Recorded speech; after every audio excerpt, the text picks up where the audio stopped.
Hello, boys and girls. Welcome to my class. Today is Monday 1st, May 2020. Topic, have to. Performance expressing obligation.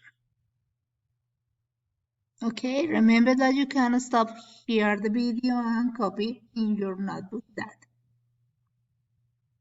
Only that, okay? This is only up. Hello.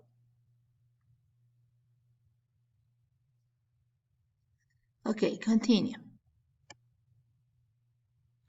Have to. Look the picture.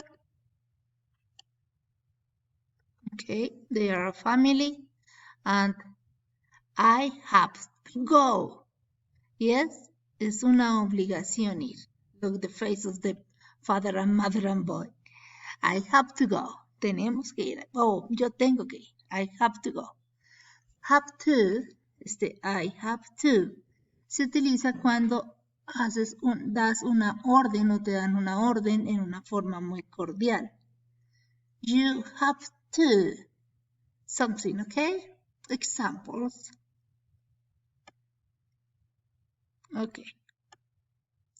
Look. How to express obligation? Have to.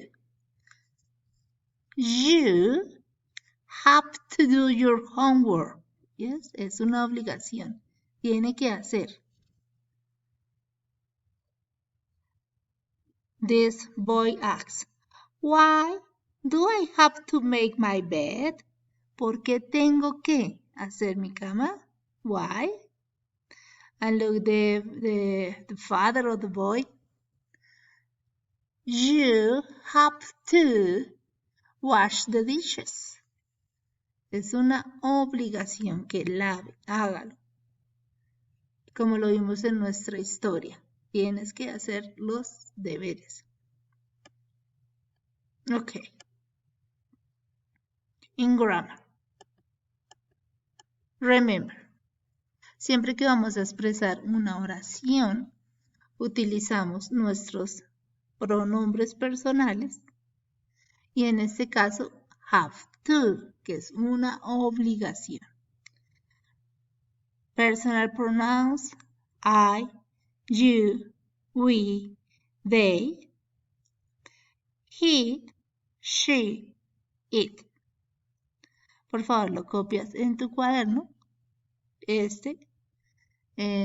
cuadro, o review of concept.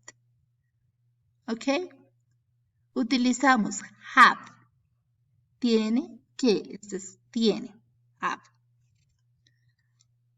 Con I, you, we, and they. I have to wash the dishes. You have to make a bed. We have to do the homework. ¿Sí? Yo tengo que lavar los platos. Usted tiene que, no sé, sacar el perro. Son órdenes que se hacen en forma muy decente. Con los pronombres personales he, she, and it, él, ella, esto, utilizamos has. He has to, she has to, it has to. You have to go. He has to go. She has to go. Okay? Okay, my student, this is the activity for today. That I need that you copy that in your notebook. And in the next class, we continue with other exercise. Okay, goodbye. Don't forget. Have a good day. Bye.